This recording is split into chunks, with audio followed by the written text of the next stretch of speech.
I stand here today to speak on the demand for grants for the Union Ministry of Civil Aviation. Civil aviation in India has a very illustrious history. The first official airmail service in the world originated in India on February 18, 1911, when Henri Piquet, the French aviator, carried 6,500 pieces of mail across the Yamuna from Allahabad to Naini on a Humber Sommer biplane.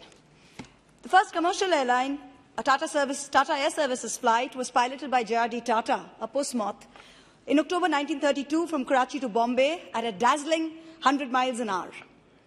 Fast forward to 1953, when the Air Corporations Act nationalized the industry and 8 domestic airlines were merged into 2, Indian Airlines and Air India International. In 2011, these were again combined into one, Air India, a single entity. But now, with the privatization of Air India last month, which was the last government airline in the 70th year of its nationalization, there is no point in discussing its privatization anymore. Who was for it, who was against it? It is already a fait accompli, and we need to move on. We can only hope that this government has put in enough rules and reasonable processes for aircrafts to be made available from the private sector for emergencies as and when required by the Government of India, as we've seen in the case of Ukraine and many others in the last few years. As I analyze the numbers, I find that from 2014 till today, Air India formed between 60 and 95% of the Ministry of Civil Aviation's budget. The sale of Air India, basically an airline that cost the exchequer about 120,000 crores over the past 10 years due to gross mismanagement, is being now lauded as a landmark success. But Air India seemed to be the only thing that this ministry was doing, or rather doing quite badly. It is incumbent upon me as a responsible public citizen and a public representative to point out to taxpayers of this country what is the truth behind these ministries' numbers. We need to really analyze them. This year, of course, completely skews the numbers, and it's difficult for a layperson to figure out what's going on. First, let's look at the Air India-related expenses. Last year's revised estimate had 62,000 crores as debt repayment, and the budget estimate for 22-23 includes almost 9,300 crores towards the SPV, Air India Asset Holding, for debt servicing. Excuse me, sir.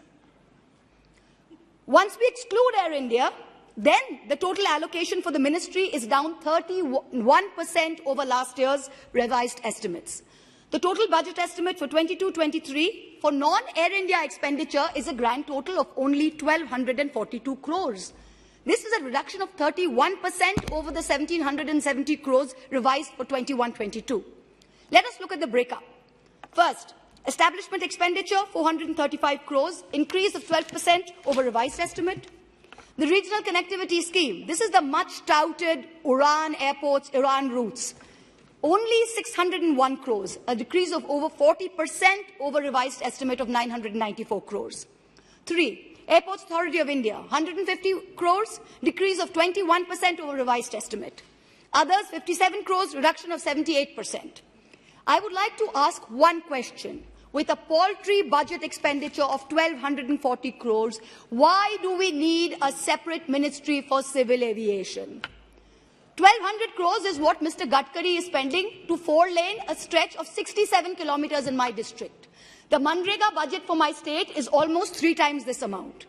People should be aware that there is no country in the world apart from India and Bangladesh which has a separate and independent ministry for civil aviation. No one else. Everyone has evolved as they have sold and privatized their national carriers. I'm going to name a few examples. The US, Department of Transport. Canada, Transport Canada. UK, Department for Transport. Germany, Federal Ministry for Digital and Transport. Singapore, which still owns 55% in Singapore Airlines through Temasek, Ministry of Transport. Japan, Ministry of Land, Infrastructure and Transport. The question I raise here, or rather the proposal I put forward, is that now that this ministry is no longer in the business of running a national airline, why does it even need to be a separate ministry? What is it actually doing? Why not merge the Ministry of Civil Aviation with the Road Transport or the Shipping Ministry and create a holistic ministry for transport? The Airports Authority of India, a mini Ratna, it's a CPSE, is now the mainstay of the entire civil aviation ministry, and barring the regional connectivity RCS subsidy of about 600 crores, which incidentally is a huge underperformer, there are no big sums to be managed here at all. Even the important air navigation services is solely mandated to AAI. BCAS, the regulator, does nothing except issue aviation security circulars and conduct routine audit checks. It has a revenue budget of only 67 crores for salaries and a capital budget of only 30 crores for making a new building and for some biometric project that they're doing. All actual airport and installation security is handled by CISF, which reports to Home Ministry, doesn't report to Ministry of Civil Aviation. Let us examine the Airports Authority of India. What exactly are they doing? In the year 1920, which was the last available public report that I could find, AI earned a profit about 2,000 crores, which was revenue share from 8 PPP airports and fees from domestic and overflight services. It gave 1,000 crores as dividend to the Consolidated Fund of India, but the government did not even find it worthwhile to allocate at least this amount to the regional connectivity, the UDAN scheme. Can you imagine the regional connectivity UDAN scheme that my esteemed colleague who's speaking before me from the BJP mentioned has been reduced by 40%. The RCS scheme was introduced in 2016 by the ministry to stimulate regional air connectivity and make air travel more affordable. In 2016, this government sanctioned 948 new air routes to serve underserved areas to boost connectivity. But as of January 31st, 2002, only 404 routes have been operationalized. That's only 43%. Your 5-year budget for RCS from 16-17 to 21-22 was 4,500 crores.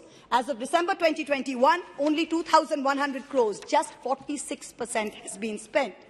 So 50% of your 1,200 crore budget is RCS, and RCS itself is a non-starter. You yourself must be realizing this, otherwise why would you cut the budget down 40%? The Standing Committee report says there are huge delays in operationalizing because airlines are not willing to operate on RCS routes. So it is established beyond doubt that the ministry and indeed this government is not in the business of either running an airline or controlling commercial aviation in India. In which case, let the government do away with this ministry, merge it into a larger consolidated transport ministry, and instead concentrate on making life easier for those private players who are the only ones operating in the Indian airspace today. There's no government player, it's only private. Let's make life easier for private players. This government has seen, actually both the UPA and the NDA, how hard it is to run an airline successfully in this country. We have written off over 100,000 crores of public exchequer's money in Air India. Even then, this government refuses, absolutely refuses to take any steps when it comes to fixing the taxes on aviation turbine fuel ATF that are crippling this industry with every upcycle of crude price. Either reducing the VAT and excise duties on a pan-India level or starting the path to putting ATF into GST where they can get input tax credit. Otherwise, with the crude price of oil the way it's going, there's a huge risk of the entire sector getting back into the doldrums as we had seen in 2012-14. Now you have no longer Air India to cross-subsidize, so reduce ATF taxes. If cumbersome small regional aircraft and airline regulations can be streamlined without impacting safety, there is no reason why our country can't see small airports regionally, both cargo and passengers. We see this model all over the world. I want to now put forward the following proposals to help streamline the industry and allow private players to operate easily and profitably. Number one. Reduce central excise duty on ATF from 11% to 0% with immediate effect for both passenger and cargo. Number two, please put in a uniform IGST of 5% for all parts of aircraft and aircraft engines, irrespective of the chapter of the Customs Tariff Act 1975 in which the item is covered. Different parts are covered in different chapters, attract different rates of tax. There is no single definition or clear interpretation of what is an aircraft part and what is a whole. Is an aircraft engine part or a whole? There is no clarity. Number three, discontinue GST on engines repaired abroad, allow ITC. India currently has negligible MRO capacity. MRO is maintenance, repair and operations. We don't have domestic capability. So airlines have to take their engines abroad for repairs, whether in warranty or under warranty. Once you take an engine abroad for repairs under warranty, you repair it, you re-import it, you have to pay GST on it. So remove the GST on repair on engines under warranty. When there's no warranty and the repair engine is re-imported, slap uniform 5% GST on it. We need to do this till domestic MRO capacity is built up, please. Number four, currently airlines pay GST under the reverse charge mechanism RCM. But during COVID, we saw that ticket cancellations were often higher than ticket bookings and GST credit accumulated. Airlines have fixed monthly expenditure and there's a monthly addition to input tax credit.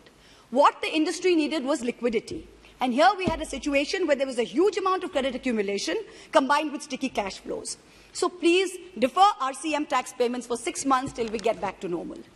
Financing. We saw during COVID, several airlines in India had approached their bankers for support, but bankers could not extend any funding to the industry except under the Emergency Credit Line Guarantee Scheme, which was very restrictive.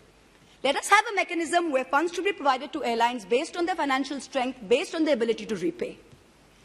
And the government, with all due respect, should stop focusing on building so many new airports in a race for bragging rights and instead focus on increasing capacity and facilities at existing airports. Most major airports are operating at 85 to 120% of handling capacity. This is a safety issue. Terminals at Bagdogra, Jodhpur are ancient, tiny. Airports like Srinagar, Leh have no proper aircraft de-icing facilities, very primitive landing and navigation. Let us fix the basics. The only new airport, major airport, commissioned and built after 14 is the upcoming Goa and Mopa airport. The rest are all new terminals, but all built under the previous regime, which rightly focused on increasing capacity at major hubs. The most important thing is air safety. We have a 19% shortage of air traffic control personnel capacity. The sanction strength is 3901. We currently have 3162. Airports Authority says, with Udan and many Tier 2 and Tier 3 unused airports getting revived, we need another 300 to 500 ATCOs immediately. In Delhi, the mandatory break after 30 minutes is now 2 hours. In Guwahati, they work 365 days without a break.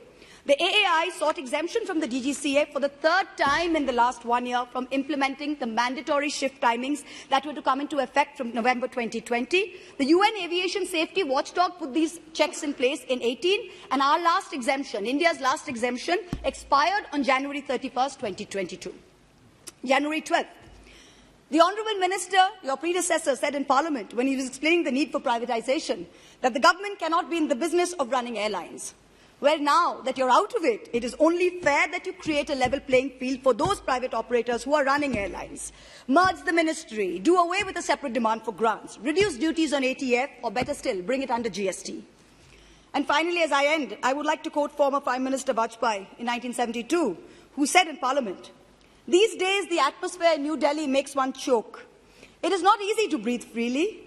The chanting of a Prime Minister's name on All India Radio from morning to night, saturated propaganda on cinema screens. How can people sitting in opposition fight this?"